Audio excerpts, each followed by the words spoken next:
to review before we go on to the new order of things, or the way things are going to be shaping up. So we have, we looked at last week, we looked at Constantine's empire, and he divides it among his sons, and that eventually leads to civil war and a weakened empire.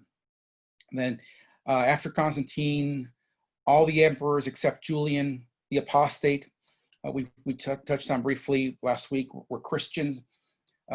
Julian was a Christian, but he wanted to bring the old Rome back in its famous pagan glory.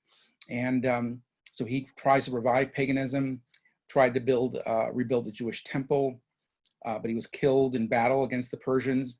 And then the sons of Constantine's successors in the 4th century were Arians, and they sent Arian missionaries up to the Goths, north of the Danube. And so the Arian missionary bishop was Bishop Wulfila. Okay, so that's kind of like a little bit of a review of what's happened so far to get us to where we're going now. So now we're looking at the fall of the Roman Empire and what were the sort of the events that sort of led to that. So, you know, there are a lot of events that one could say were really the impetus for the fall. I mean, Constantine moving his capital to Constantinople might have been one of them. You know, Julian, you know, moving towards paganism. I mean, just all the events that we're going to be seeing in the next few slides are going to be all events that could be leading to the fall of the Roman Empire. And of course, the Barbarian Invasions we'll be getting to now. The last emperor to rule over a really unified Roman Empire, both the East and the West, was Theodosius I. And of course, but after the deaths of many of these emperors, the empire is divided. Rome was then later sacked by the Visigoths under Alaric I on August 24th, 410. And for the first time in 800 years of the Roman Empire, it was now falling apart. So there had been this unified Roman Empire, but now it is coming apart. And the Goths and all these barbarians are being pushed south, and because of the Huns, Attila the Hun coming from Asia is what's pushing all of these Goths to go towards Spain and Italy. At that time, it was Rome was no longer really the capital of the Western Empire, because that had been replaced by other cities like Mediolanum and Ravenna, but it still was considered that spiritual center. Rome was still considered the heart of the empire. The Western Empire ended with the abdication, eventually, of Romulus Augustus in 476. And later, a barbarian king, Flavius Odoacer, was really the first barbarian king over Italy, and he was able to sort of unite Italy. The last real, you know, emperor of Rome was probably in 480, because between 410 and 480, in those 70 years, the barbarians sort of put these puppet kings in place. And so Julius Nepos was really the last of the Roman emperors, but that had really ended under Theodosius. So now here's a beautiful map of the barbarian invasions. And you can see the waves of Visigoths being pushed by the Huns. There you see up here, you see about 370 Huns moving, pushing these people south. These are mainly Scandinavians up here, these Goths and barbarians. And they enter, and the Visigoths end up in Spain and parts of southern France. The Franks, another group, comes in to France. The Burgundians as well, and then we've got the Ostrogoths, which are over here, and they're pushing in. So these are the sort of eastern, these are the western Vandals and barbarians. I'm not going to cover all the battles back and forth and bore you all with that, but it was just a very bloody world that it was back then. And you know, if you think about it, we are, as human beings, we have been at war forever, but this was a particularly bloody episode. I mean, there had been a lot of Roman peace for a long time, and now these Goths are rebelling against the Roman Empire and saying, we're not going to take it anymore, and we're being pushed over here, or we're being pushed by there. So they were really looking, these barbarians weren't looking to destroy, they were really looking to assimilate and enjoy some of the civilization of the Romans. But in their attempt to move into and assimilate, they end up, killing many people and actually destroying the very civilization that they hoped that they would be able to enjoy. Some of the key historical events, as I said, Alaric sacked Rome in 410. The effect of Julian's apostasy and the sack of Rome caused a lot of Christian theologians to say, you know what, maybe this whole Constantine business of the salvation and God's plan for us wasn't really under Constantine. Remember we talked last week about the fact that they saw Constantine's conversion to Christianity as sort of like, okay, this is God at hand, God at work in this whole plan, and they're beginning to rethink whether this was such a good idea, because look at all the tragedy that's now being heaped upon Rome and the church. The center of power is no longer really Rome; it's really Constantinople, and as you'll see in another map there's a relative peace in the East, which we're really going to look at next week. I was going to try to jam all of this stuff and the Eastern Christianity stuff today, but I'm going to save Eastern Christianity and all that's happening in the East for next week. Attila the Hun reaches Rome in 452, but Pope Leo the Great convinces him not to sack Rome and stops him, probably because there was probably not much in Rome that was worth sacking any longer. It would have really decayed dramatically. All the wonderful things that the Romans had built in Rome were now beginning to fall apart. I was just watching Life of Brian, the Monty Python comedy movie last week, and there was this great scene where the Palestinian Liberation Front, or whatever that group was. People's Front of Judea. Right, yeah. Where they were talking about, well, what have the Romans ever done for us? And one of them says, well, the aqueduct. Oh, well, yeah, well, besides the aqueduct, what have they done for us? The roads. Oh, okay, the roads are a given. And then they go on listing all of these accomplishments that the Romans had accomplished in Palestine. The Zealots just didn't seem to really get it, that Rome had really built some wonderful infrastructures for the Middle East, and there was just this constant desire to just get rid of Rome, and yet Rome was doing all these wonderful things in terms of infrastructure. We talked about that, the Roman peace, the creation of a pirate-free transit in the Mediterranean, and so many other valuable things like education and water and the aqueducts and so on and so on. Anyways, so the last Roman emperor in the West abdicated in 476, as I mentioned, Julian Nespos.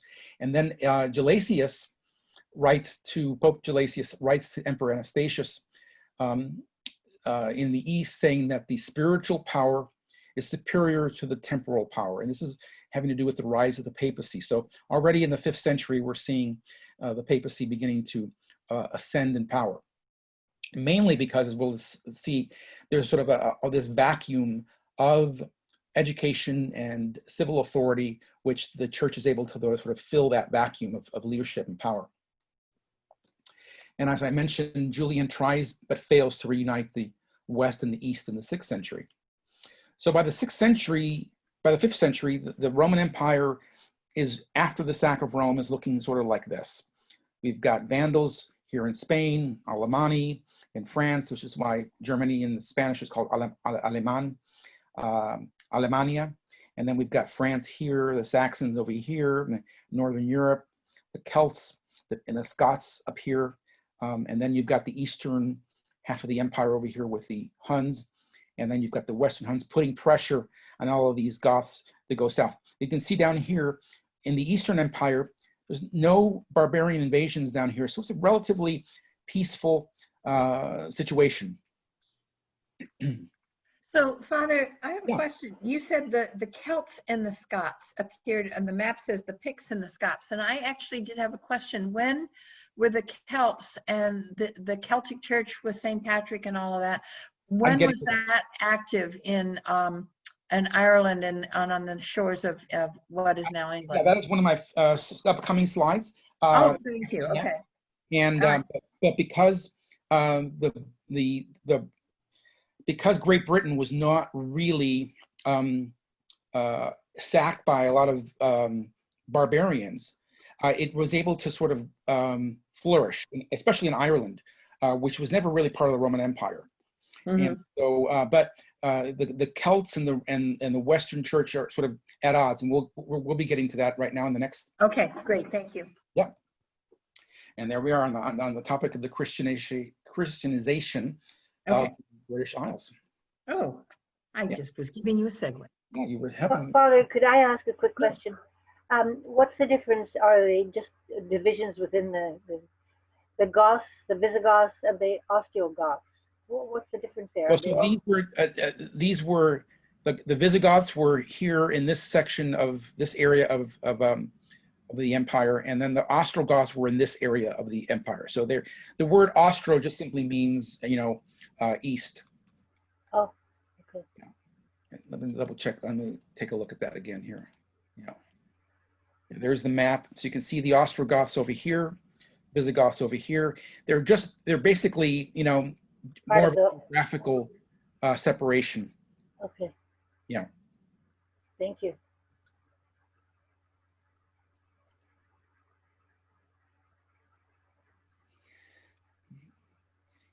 So, well before Augustine of Canterbury, we'll talk about him later, arrives in Britain, there was Christianity. It had somebody had gone there and to Great Britain. The legend is Joseph Arimathea may have gone to Britain and brought the gospel there, but Christianity existed in Britain even before the conversion of Constantine. So go back to the 4th century, early 4th century. 325 is when the Council of Nicaea was. In 314, it's reported that some British bishops were present at the Council of Arles, and these were Latin-speaking British bishops. By the end of the 4th century, however, Roman troops were gradually removed from Britain, mostly by imperial usurpers seeking to make their fortunes in Gaul. And the result was that there was a vulnerability to the Romano-Celtic inhabitants, the people who had been under the rule of Rome, now were not free. So there was a sort of a power vacuum, and they had to defend themselves at first against their pagan neighbors to the north and to the west, and then against the invading Angles, Saxons, and the Jutes and the Frisians. So they had to defend themselves in the northern part of Great Britain, say beyond Hadrian's Wall, and then they had to defend themselves against those who were invading from Northern Europe, the Angles, the Saxons, and the Jutes. And so the country was reverted back to this sort of a tribal organization. The towns were depopulated because of Germanic invasions, and that eventually turned into a full-blown occupation. So that withdrawal of the Roman legions created this vacuum of leadership and power, and eventually brought about the survival of a sort of a Celtic spirit, a Celtic Christianity, but not for long. So as we get to talking about Celtic Christianity, we see that because England had not really been affected a lot by the barbarian invasions in the 5th and 6th centuries, Celtic Christianity was able to sort of flourish. And it begins flourishing in many ways because of the conversion of Ireland associated with St. Patrick, who lived between 389 and 461. He was the son of a Christian deacon, and he was kidnapped by Irish pirates as a young man, and then he was put to work as a slave. He escaped after 6 years and ended up in Gaul, and then he went back to Ireland to be a missionary to the Irish. He organized parishes around monasteries, and those monasteries became really the focus of a lot of the pastoral and missionary work. They also became, these monasteries were centers of learning, of arts and education. And really Irish monasticism was able to really influence Wales and the rest of Britain. And eventually these Irish monks go on missionary journeys as well. They were able to extend this Celtic Christianity northwards into the territory above Hadrian's Wall through the efforts of St. Ninian. And then Scotland was converted properly through the work of these Irish monks. And they were the inspiration behind these missions that was was St. Columba from 521 to 597. So because Ireland was not really part of the Roman Empire, they're able to sort of develop on their own. And the Irish monasteries develop a different calculation for when Easter is. They create manuals for the priests to, when they hear confessions, private confession, which was a very kind of uniquely Irish thing to do, where if a person came for confession, there was a manual and the priest could dole out the appropriate penance for the confession. So this was something that the Irish church invented and then brought to the West later on. And in these Irish monasteries, the abbots, the heads of the monasteries, were really the spiritual and judicial power, not the bishops, which was a much more Western kind of thing. But it was the head of the monastery who was called the abbot, or the word is abba, which is an Aramaic word for father. So the abbot was seen as the father, the spiritual father of the monks. And this was sort of a lifetime election. And a very important person, an abbot would issue a command, and it was to be obeyed quickly and immediately. And if there was a reason that a monk could not obey that abbot's command, they had to voice it immediately. And if the abbot still disagreed, you still had to do it. So they really ruled the monasteries. As I mentioned, Columba established a monastery at Iona in Scotland. Now this is happening. There's sort of this, now there's Celtic Christianity, but now in the West, Pope Gregory, who's called also Pope Gregory the Great, decides to send a missionary to England because he's thinking, okay, there's sort of a power vacuum there, and we want to unify the church. So he sends Augustine, and that was about the same year that Augustine arrives, is when Columba reached Iona. And so he arrives in the southeastern area of England to establish a mission in Kent and East Anglia. And he had, like I said, sent by Gregory. He meets King Ethelbert of Kent, and he is married to a Christian woman, a Frankish princess by the name of Bertha. And Augustine eventually, evangelizes the king, and he converts, and he's baptized on Easter Day in the year 601. Augustine then plants his headquarters, his official see, in Canterbury. And that has become, as we all know, the Archbishops of Canterbury have been the spiritual center for the Anglican Church. And it was the spiritual center for the Roman Catholic Church when it was, the Roman Catholic Church was in England. It was always seen as the central focus, and continued to be. The other two spiritual centers were Rochester and London. However, his mission fell apart when he died in 605, and Ethelbert as well when he died in 616. But it would be later on revitalized in the 7th century. So now we've got two forms of Christianity. We've got we've got a Celtic Christianity, and we've got a Roman Christianity. And they've been developed, they said in a sense developed in a parallel manner. Roman Christianity develops in one way, Celtic Christianity develops in a different way. The Southern missions were very loyal to Rome because of Augustine's influence. And so there was a lot of allegiance to Rome and to the papacy. Whereas in the north, the Celtic Christianity was more popular and powerful, and so they were less emboldened to bishops and more, again, aligned with abbots of monasteries. And again, those Irish monks in the 6th century went to France, to Germany, and to Holland, where they preached Christianity there as well, which could set the stage as well for when we get to the Reformation, why the Reformation is able to take greater hold in France, Germany, and Holland is because they'd had a long tradition of kind of anti-Roman feeling.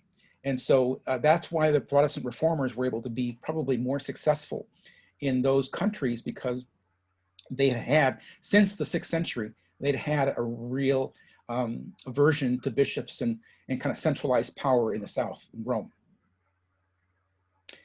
And meanwhile, while that is all happening in Britain, missionaries from Rome are going north to try to convert the barbarians from Arian Christianity and those Germanic tribes to a more Roman kind of Christianity. So, Father, from your point, if you were to say, what are the real differences in this parallel development? I didn't see anything of that outlined in the book, and the only reference I have is a book written by Newell. So I'm just wondering what historically it's been referred sure. to. One of the principal differences between Celtic Christianity and the Western style was that the monasteries and the Celtic Christianity emphasized a greater sense of personal spirituality and personal prayer. Besides the other things that I mentioned, some of the liturgical practices, penance, the different dates for Easter. So there was a greater sense of appreciation of nature and of the created world, and so there was a greater sense of grounding to the earth, which could have roots within its, back all the way back to the Druids and to the former pagan spirituality that existed there. Was that seen as pagan by Augustine and the Yes. Roman Church? Yes, yeah. And so, what Augustine's trying to do is he's trying to bring a Western Roman Christianity to the Celtic Christianity. So to bring and of course they do win, because the next slide here talks about the Council of Whitby and how that really was the thing that sealed the fate of Celtic Christianity was this Council of Whitby in 663.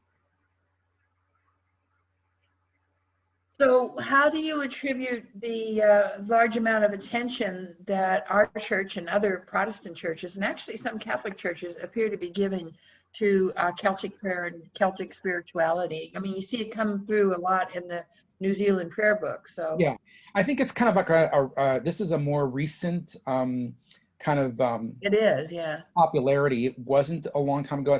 So there, it's kind of like, okay, let's look at what Celtic Christianity was all about, and let's explore that, and let's let's do more with that. It has that more earthy kind of feel to it, and so it's appealing to people who are looking for a more personal, spiritual kind of anti-institutional approach to one's spiritual life. I think is the appeal, because Celtic Christianity. That's the Celtics that are appealing to a more personal. Yeah, it's not so institutionally heavy.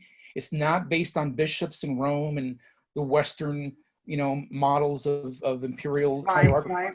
It's much more flatter, democratic, earthly spirituality, and it's appealing to the modern mind, I think. Right. Yeah. Is it frowned upon by Rome, for example? Well, it's Rome frowns on anything that's not Rome. How about for our Anglican churches? It doesn't seem to be frowned upon. Because it's closer to home. Anglicans are generally more in favor of it, and it's something that we like to talk about, because as Anglicans, because it's our way of saying, hey, we were Christians before the Roman Catholic Church. Right.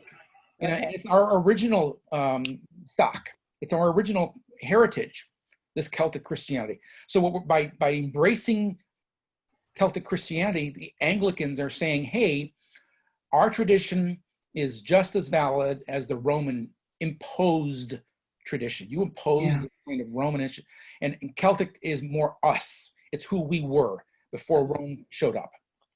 Okay. And so that's part of the appeal as well. It's a way of saying, you know, me too. Hey, we were here before you guys showed up, and what's wrong with our approach? You know, that's really kind of at the core of it, I think. Okay. Was there more emphasis on the environment, like the Native Americans, the Indians? I think there's sort of an environmental friendliness as well. Respecting nature. And, yeah, because monasteries became also very agricultural hotspots in a sense. So yeah, my monastery would go in, and then suddenly a town is surrounding the monastery, and there's agriculture and farming, and look, you know, animals are being cared for, and you know, the monks are providing, you know, education, welfare, hospitals. You know, there's a whole kind of respect for nature. Herbal, you know, medicine is being practiced in the monasteries.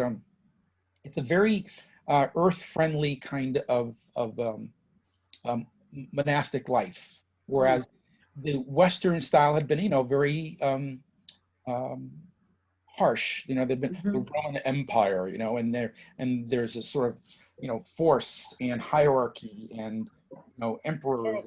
You know, that's not happening. It's And wasn't there more of a distinction between classes at that time too? Yes. Yeah, You know, I mean, the very poor and the very in the West, especially, there was always a very much of a class system, whereas in Great Britain there was, you know, it was the simple folk, and the monasteries are, you know, it's not full of a lot of rich people, you know, and so yeah. So it's a much more flatter, more democratic form of life. You know, tribes, you know, were more the case there in Great Britain, and sort of not a lot of real. It was real. It was real. Nothing phony about it. Yeah, I mean, it's just not a lot of emperors and kings and Western styles of leadership there. It's a much more down to earth, you know, it's farmers, it's tribes, it's clans, it's you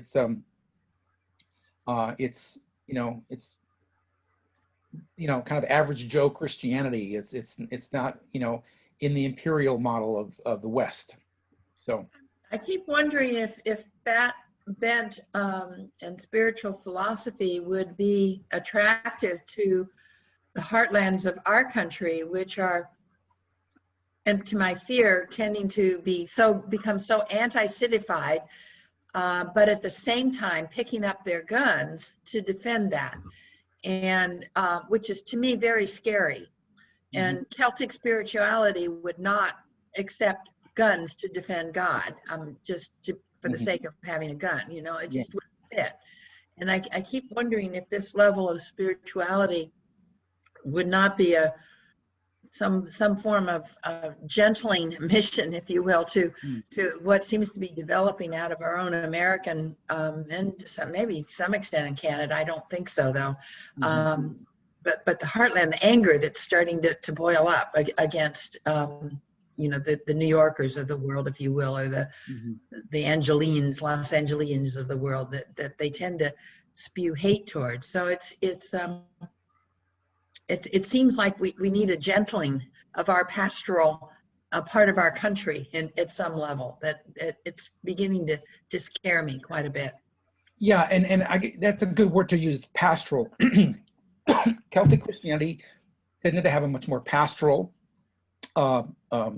style. Western style had a much more, you know, autocratic, imperial, institutional style. Okay, on to the Council of Whitby, which sort of is the place where the Irish and Celtic, Roman, and churches meet, and it's resolved in 664 in favor, 663, in favor of the Roman approach. The king is convinced that the Bishop of Rome is the successor of Peter, and therefore held the keys to heaven. So he decided in favor of the Roman approach. And so the whole of England was brought under Roman obedience, and Celtic Christianity was sort of swept under the rug. It was still there. It's just that it was not the dominant form of life for Christians. That decision was going to have then great consequences for the European churches, because the monastic communities on the continent continued in the spirit of those Irish missionary endeavors. So we had, in a sense, the Irish were going to Europe to convert, but the monasteries, and so we had the Roman Church, and we had these monasteries that were very much in the style and the flavor of the Celtic Irish Christianity. So both survived, but England went largely under Rome until Henry VIII. And we all know that what happened after that. Some of us do. We'll get to that too. Let's talk about the monasteries some more, Benedictine monasteries. So Benedict is the founder of the Benedictine order. He's really the father of Western monasticism. At first, he first belonged to this, he belonged to this old Roman aristocratic family. He grew up under the Ostrogoth rule in Italy. He was familiar with the tensions between Arianism and Orthodoxy. At the age of 20, he decides, I want to be a hermit. And so he lived in a cave in Subiaco, Italy, east of Rome. And during that time that he was a hermit, he had to battle with all his personal demons and his sexual desires, which he fought off by rolling around naked on thorns and nettles. Ouch. I think there's other ways to deal with one's sexual desires, but that's what he chose to do.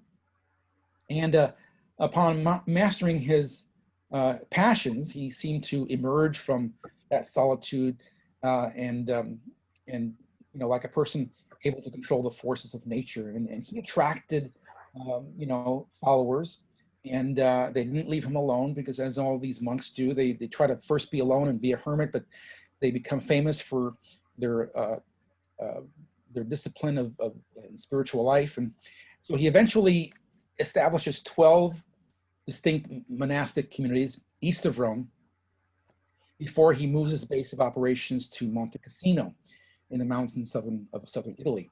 The Monte Cassino Monastery is a massive building. It had a tremendous glory for hundreds and hundreds and hundreds of years.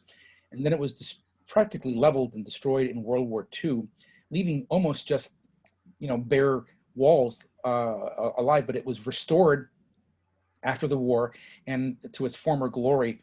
And but if you were to see a photo of it, and I have one in my PowerPoint slides, I didn't mount it here. It is a massive building, a massive, thousands of monks would have probably lived there. He created, while there in Monte Cassino, rules for the monastic community. You can imagine all those men living there. You've got to have very clear rules of how to do things. So he creates what's called the monastic rule, the Benedict's rule. And so that monastery, as I mentioned, was founded in 539. And from there, he preached, he fed the poor, healed the sick, miraculously, it was believed, and attracted a growing army of disciples. So he writes this monastic rule, this Benedictine rule, and it was based on some of the previous rules by Basil of Caesarea and John Cassian, where the day gets divided into 3 periods, essentially. A time for collective worship, which could last 4.5 hours. Manual labor, that could last about 6 or 7 hours. And the study of the Bible and early church fathers could last 3 to 5 hours. They were supposed to get 8 hours of sleep. The head of the monks was elected and called the abbot, and who held that position for life. No monk could challenge the decisions of the abbot. Although the rule required the abbot to convene a general meeting of all the monks for important matters, no leader who was in charge of these monastic communities could do so independently. They were under the papacy. So, and sometimes the popes used these monks for their own purposes. The core of monastic life was prayer. 8 periods of prayer throughout the day, 8 hours of prayer. You see them there listed, the matins through the compline. And that's, again, this daily office is what's been at the heart of both the Roman Catholic Church and of the Anglican Communion as well. And so it has become more simplified for us with morning prayer, evening prayer, and compline. So we have 3 times of prayer during the day in our tradition, but in the monastic life, there are still today, to this day, many monks live according to this 8 different times of the day. And one of them, they're up at like midnight praying. So Lombards destroyed Monte Cassino in 589, but the monks fled with the rule in their hand, and they were able to restore that monastery eventually. The monasteries were also very attentive to scripture. So the monks were very instrumental in preserving ancient manuscripts. We have today manuscripts from the ancient Greek philosophers, due largely because of the great work that these monks did in preserving these manuscripts. They copied the Bible, they stored it, studied, and really we have faithful translations of the Bible because of the work that these monks did. Why do you think they chose to restore the Greek philosophers? Was that considered like a root for Christianity as opposed to being pagan? It had been already, Greek philosophy had been embraced by early Christianity. And so I think that was part of the reason, was that there had been people like Plotinus, who were these early Christian philosophers who embraced Plato and Aristotle. And so they believed that wisdom was wisdom, and that God's wisdom was probably contained within these works. So there was so they were favorably looked upon, and not as pagan works any longer, but pagan works that at the time, the people did not know, who were writing these things, the Greeks, that they were really talking about the Christian God, and that they were talking about, our later revelations that we would have about Christianity. So it was valued because of that reason. Father, Yep. Father, it says 8 periods of prayer. How long did they pray? Was it 5 minutes or 20? Oh no, it could be it could be long periods, because it could be half an hour to almost an hour. Okay. There was prayers, there were psalms that were read, scriptures that were read. There was a lot involved with it. They would go through all 150 psalms in a period of 1 or 2 weeks, I believe. So Okay, thank you. I think, do you know about the Society of St. John that focuses out of Boston and the Yes. northeastern areas there? Do they follow the Benedictine rule? I've done retreats there, and it seems to be very similar to this. Yes. Yeah. Most of Western monasticism follows the Benedictine rule. Okay. Yeah. Thought I'd talk a little bit about the spiritual life and the role of pilgrimages, which really began in the 4th century with Agaria, who was related to Constantine. I think she was it was Helena, that was Constantine's mother, that went to Jerusalem. But early Christians practiced going to these sites where Jesus and other martyrs had died, as a way of remembering the actions and these martyrs, and and go to their burial places to celebrate there. And it was a way to become closer to them, to be where they are. Even after Constantine, people didn't have to give up their life to enter a monastery. There were other options. And so they wanted to demonstrate their faith. And one of the ways that they would demonstrate their faith was by going to these holy sites, going to Jerusalem to atone for one's sins. And as we mentioned, Helena, Constantine's mother, went to Jerusalem. In the 4th century, there were pilgrimages to other places, sometimes they were dangerous pilgrimages. And that sort of heightened the spiritual appeal, was that there was a probability of death. And so they were, it was an expensive and dangerous proposition to do this. And they could last for a year or more. So one of the most famous ones is Agaria, in the 4th century woman who was born in Spain, and she spent 3 years on pilgrimage. And her journal that's preserved the earliest descriptions of the liturgies in Jerusalem and during the Holy Week. So Jerusalem is a great site. And it was sort of the impetus for why eventually the Crusades came in, was because Christian pilgrims were being prevented from being able to make pilgrimages to these holy sites. Oh, so this was more Roman influence than Celtic. Yes, but there were pilgrims, people leaving Great Britain to go. Once they heard about this idea of the pilgrimage, that became popular. And even it becomes popular within Islam, which we'll be talking about here in a few minutes. So yes, it's much more easier to do when you're in continental Europe, but it was something that was practiced throughout Europe. So, well, I meant that it was Roman influence on religion. Yes. Okay. Yeah. All right. So monasticism and pilgrimages is encouraged as following the steps of Jesus, the way of Jesus.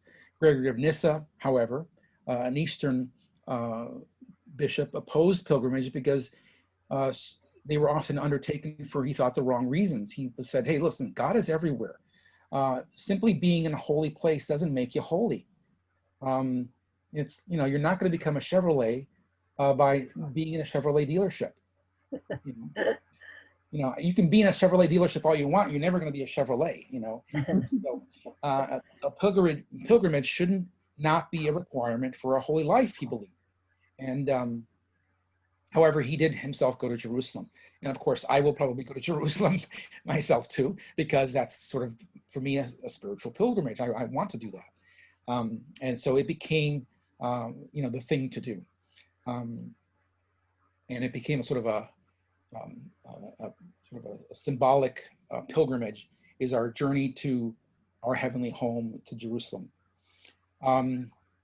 So that develops different kinds of approaches to spirituality, which I'm going to talk about here in a minute. So there are spirituality becomes methodically talked about. There are methods, or there are stages that one has to go through, and I'll outline a few of those right now here. So the major elements of a spiritual path was talked about in the case of 3 stages, and purgation, illumination, and unity. Now those 3 stages happen to coincide with my doctoral dissertation work on the hero's journey, which is separation, initiation, and return.